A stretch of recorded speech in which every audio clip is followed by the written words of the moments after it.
नमस्कार साथियों, जय हिंद, जय भारत। आइए, जैसा कि आप सभी को पता होगा कि इस पर विलोम शब्द की पहली वीडियो आप देख चुके हैं। ठीक है, अब ये विलोम शब्द का ये दूसरा वीडियो है। ठीक है, हम कोशिश कर रहे हैं कि एसएससी जीडी एग्जाम में अधिक से अधिक क्वेश्चन इसमें से आए हैं। ठीक है, तो आप डेली इस वीडियो को देखिए और एग्ज़ाम देने जाइए। अगर अभी तक आपने एग्ज़ाम नहीं आप लगा है अभी तक, तो आप ज़रूर देखिए और आपकी जो है आपके पेपर में ये ज़रूर हेल्पफुल होगा। ठीक है, तो आइए स्टार्ट करते हैं बिना किसी देरी के। इससे पहले एक वीडियो आपने देख लिया होगा, ठीक है, विलोम शब्दों का। तो आइए, दूसरा वीडियो है, छोटे छोटे से वीडियो हैं, आप बिना उबे हुए आप एक बार में देख लीजिए जल्दी से और फिर एग्ज़ाम देने जाइए और एग्ज़ाम में आपको हेल्पफुल होंगे, काफ़ी हेल्पफुल होंगे ये क्वेश्चन। तो पहले आइए शुरू करते हैं। उत्कर्ष क्या है? उत्कर्ष, उत्कर्ष का विलोम क्या है? उत्कर्ष का मतलब, उत्कर्ष का विलोम हो जाएगा अपकर्ष। क्या हो जाएगा? अपकर्ष। उत्कर्ष का विलोम अपकर्ष। अगला है उद्गम। उद्गम मतलब कहाँ से किसकी, कहाँ से कौन चीज निकल रही है। जैसे नदियों के उद्गम पूछे जाते हैं, तो उद्गम का मतलब नदी कहाँ से निकल रही है, तो जहाँ से निकलेगी फिर जहाँ पे गिरेगी। जब गिरेगी तो किसी में तो गिरेगी और जिसमें गिरेगी उसी में ये खो जाएगी। खो जाएगी तो इसको बोलते हैं विलय। तो उद्गम का क्या हो जाएगा? विलय। उद्गम का पर्यायवाची विलय। विलय अगर नहीं हुआ ऑप्शन में तो आप लगा सकते हैं संगम। क्या लगा सकते हैं? संगम। ठीक है, किसी नदी का उद्गम कहीं हुआ, उद्गम के बाद में कहीं जाके गिरेगी, किसी सागर में जाकर गिरेगी। जैसे सागर में गिरेगी बस वो विलय हो जाएगा उसका। तो उद्गम का विलय या संगम। अगला है कल्पनातीत। कल्पनातीत का भैया मतलब क्या होता है? कल्पनातीत का मतलब होता है जो कल्पना से परे हो, जिसकी कल्पना ही ना की जा सके वो तो अकल्पनीय। लेकिन जो कल्पना से परे हो, बहुत आगे की बात, जो कल्पना से परे हो तो वो होता है, उसका विलोम होता है काल्पनिक। क्या होता है? काल्पनिक होता है। कल्पनातीत का विलोम काल्पनिक। ठीक है, तो ये वाक्यांशों के लिए एक शब्द में भी पूछा जाता है कि कल्पनातीत का मतलब क्या होता है। तो क्या होता है कि कल्पना से परे। ठीक है, अगला है खगोल। खगोल का क्या होगा विलोम? खगोल का विलोम होता है भूगोल। क्या होता है? भूगोल। ठीक है, अब समझ लीजिए कैसे हुआ। खगोल का मतलब होता है ग्रहों, तारों और नक्षत्रों से संबंधित जो अध्ययन किया जाता है वो होता है खगोल। अब ग्रह, नक्षत्र, तारे हमारे यहाँ तो है नहीं, तो भूगोल यानी पृथ्वी से संबंधित, पृथ्वी की एक खास आकृति केवल पृथ्वी से संबंधित है, इसलिए भूगोल। तो खगोल और भूगोल में जो है विपरीतार्थक संबंध है। खगोल का विपरीतार्थक शब्द भूगोल हो गया है। ठीक है, खगोल का मतलब तारे, नक्षत्र, ग्रह, उपग्रह ये सब हो गए खगोल में। और भूगोल में हमारी पृथ्वी आ गई पूरी, और पृथ्वी पर जो अपने पर्वत, पठार, नदियां ये सब देखेंगे। ठीक है, अगला है गद्य। सभी को पता होगा गद्य का विलोम क्या होगा। गद्य का मतलब, गद्य का विलोम हो जाएगा पद्य। क्या हो जाएगा? पद्य हो जाएगा। गद्य का विलोम पद्य। ठीक है, गद्य एक गद्यांश दिया होता है या कहानी के टाइप में, या कह लीजिए जो है एक प्रकार से कहानी के टाइप में होता है। और पद्य क्या होता है? ये कविता के रूप में होता है। किस रूप में होता है? कविता के रूप में होता है हमारा पद्य। ठीक है, ठीक है, तो ये कविता इसका पर्यायवाची नहीं है, बल्कि कविता के रूप में ये पद्य होता है। ठीक है, यानी गद्य को कहा जाता है, सुना जाता है। ठीक है, कहा जाता है, लेकिन अगर पद्य होगा तो उसको हम गाएंगे। क्या हो? गाएंगे। ठीक है, चाहे कोई भी कविता क्यों न हो, उसको हम कहीं ना कहीं धुन में गाएंगे तो ज्यादा अच्छा। तो पद्य का मतलब गाने से है और गद्य का मतलब सिर्फ कहने से है या सिर्फ पढ़ने से है। गहरा। गहरा का विलोम क्या होगा? अब गहरा का तो अब तो मुश्किल हो गया। कुछ नहीं मुश्किल है। गहरा का होता है छिछला। क्या होता है? गहरा का विलोम क्या होगा? छिछला। गहरा का मतलब बहुत गहरा हो, छिछला का मतलब जो ना गहरा हो, कम गहरा हो। ठीक है, छिछला। छिछला का मतलब एक तरीके से और एक कह सकते हैं चौड़ा। छिछला को एक और शब्द किस नाम से जान सकते हैं? चौड़ा। इसको चौड़ा भी कह सकते हैं। गहरा सिर्फ एक उसकी जो ऊर्ध्वाधर जो गहराई है, ऊर्ध्वाधर लंबाई है, गहराई हो गई, लेकिन उसकी जो 36 लंबाई हो गई वो छिछला या चौड़ा कहलाती है। ठीक है, तो गहरा का विलोम छिछला हो जाएगा। आगे बात करते हैं घृणा। भैया घृणा जीवन में कभी किसी से मत करना। ठीक है, तो घृणा का क्या हो जाएगा? प्रेम। क्या हो जाएगा? प्रेम या स्नेह। प्रेम या स्नेह। ठीक है, तो घृणा का विलोम प्रेम या स्नेह हो जाएगा। घृणा का विलोम प्रेम या स्नेह हो जाएगा। अगला है गुप्त। गुप्त का विलोम क्या हो जाएगा? अब गुप्त का जो है कुछ लोग इसको गुप्त वंश समझ लेंगे हिस्ट्री में, तो कोई मौर्य, कहीं ऑप्शन में अगर कहीं मौर्य दे दिया गया और या हर्यक वंश इस तरीके से कुछ दे दिया गया तो सब उल्टा पुल्टा हो जाएगा। यहाँ पे गुप्त का मतलब होता है छुपी हुई बात, गुप्त बात, छिपी हुई। ठीक है, या कुछ गूढ़ बात जो अंदर रहस्य की बात है। गुप्त का मतलब क्या है? रहस्य। और गुप्त का विलोम क्या होगा?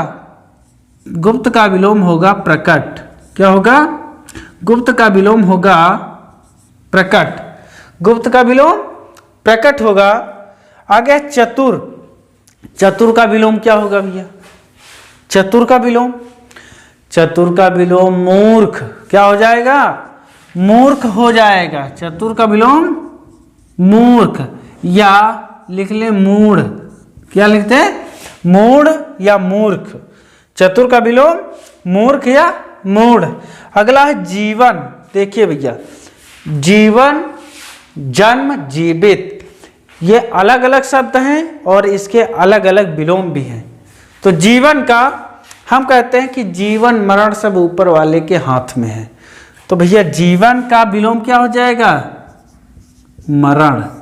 जीवन का विलोम मरण हो जाएगा। कहते हैं ना कि जीवन मरण सब ऊपर वाले के हाथ में है।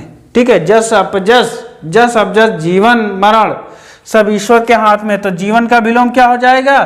मरण हो जाएगा।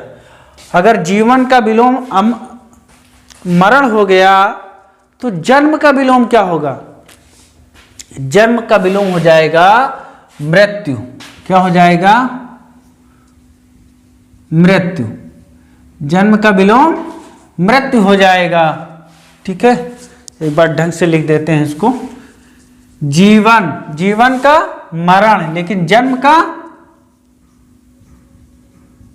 मृत्यु।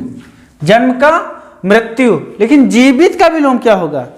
जीवन का मरण, जन्म का मृत्यु, और जीवित का हो जाएगा मृत। ठीक है, तो बहुत ज्यादा अंतर नहीं है।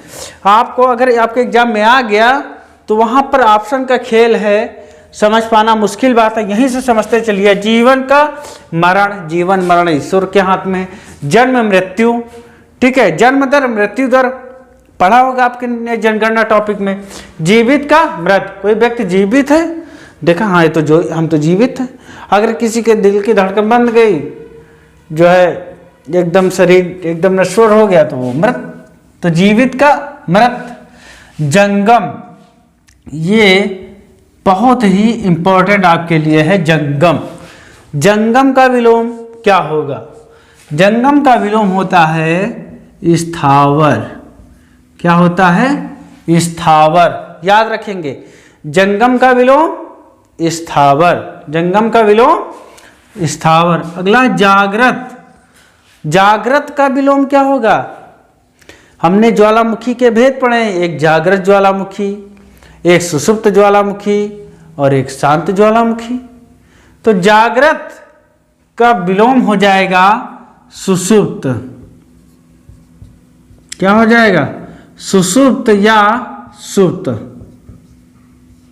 जागृत का मतलब जाग रहा है, सुषुप्त या सुप्त का मतलब जो सो रहा है। ठीक है। जागृत अवस्था यानी जागने की अवस्था, जो जाग रहा है। सुषुप्त मतलब सोना, सो रहा है। ठीक है, तो जागृत का विलोम सुषुप्त या सुप्त हो जाएगा। अगला है सरल। सरल का विलोम क्या होगा? ठीक है, सरल का क्या होगा? सरल का विलोम होगा जटिल। क्या होगा? जटिल।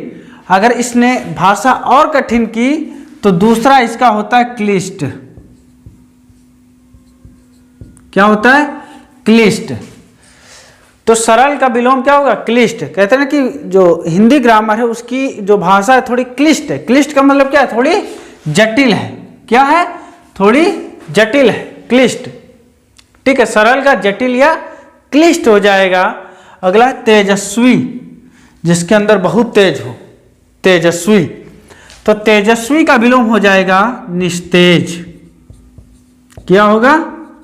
निस्तेज हो जाएगा।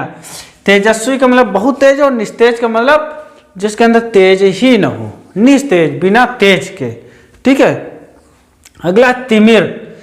तिमिर का पर्यायवाची नहीं, विलोम क्या होगा? तिमिर का मतलब क्या होता है? अंधेरा। तिमिर का मतलब अंधेरा। तो अंधेरा का क्या हो जाएगा? आलोक। ठीक है, तिमिर का क्या हो जाएगा? आलोक। आलोक ना कह दें, आलोक या प्रकाश, या कह लें ज्योति। क्या? ज्योति। तो तिमिर का विलोम आलोक या ज्योति। अगर ये ऑप्शन में नहीं दिया तो प्रकाश दिया होगा। आलोक का मतलब प्रकाश, ज्योति का मतलब क्या है? प्रकाश। ठीक है। अगला है दिवा। दिवा। दिवा किसका पर्यायवाची? भैया दिवा है दिन का पर्यायवाची। पर पर्यायवाची से विलोम बनाना है तो दिन का मतलब रात, तो दिवा का रात्रि हो जाएगा। क्या हो जाएगा? रात्रि। तो दिवा का विलोम रात्रि हो जाएगा। दिवा का विलोम रात्रि हो जाएगा। अगला है सज्जन। सज्जन का क्या होगा? अरे सज्जन का मतलब जो भला आदमी, साधारण आदमी, सीधा साधा भोला भाला आदमी। लेकिन सज्जन का विलोम हो जाएगा दुर्जन। क्या हो जाएगा? दुर्जन। दुर्जन का मतलब दुष्ट आदमी, या दूसरी भाषा में लिख सकते हैं हम इसको दुष्ट। क्या लिख सकते हैं? दुष्ट। तो सज्जन का दुर्जन या दुष्ट हो जाएगा। अगला है दीर्घ। दीर्घ का विलोम क्या होगा? अगर आपने हिंदी वर्णमाला हमने जब पढ़ाई थी तब हमने दीर्घ की बात की थी। दीर्घ का होता है ह्रस्व। दीर्घ का विलोम ह्रस्व। क्या होता है दीर्घ का विलोम? ह्रस्व। अगर ह्रस्व ऑप्शन में नहीं है तो होगा सूक्ष्म। क्या होगा? सूक्ष्म। सूक्ष्म। हर दीर्घ का विलोम ह्रस्व या सूक्ष्म। ठीक है, आइए एक बार पुनः दृष्टि डाल लेते हैं इस पर। उत्कर्ष का अपकर्ष, उद्गम का विलय या संगम, कल्पनातीत का काल्पनिक, खगोल का भूगोल, गद्य का पद्य, गहरा का छिछला, घृणा का प्रेम या स्नेह, गुप्त का प्रकट, चतुर का मूर्ख या मूढ़, जीवन का मरण, जन्म का मृत्यु, जीवित का मृत, जन्म का मृत्यु और जीवित का मृत, जंगम का स्थावर, जागृत का सुप्त या सुषुप्त, सरल का क्लिष्ट या जटिल, तेजस्वी का निस्तेज, तिमिर का आलोक या ज्योति, दिवा का रात्रि, सज्जन का दुर्जन या दुष्ट और दीर्घ का ह्रस्व या सूक्ष्म। ठीक है, तो आज की वीडियो यहीं तक रखते हैं। फिर अगला पार्ट हम अगले पार्ट के साथ में फिर उपस्थित होंगे। तो सभी को नमस्कार, जय हिंद और जय भारत।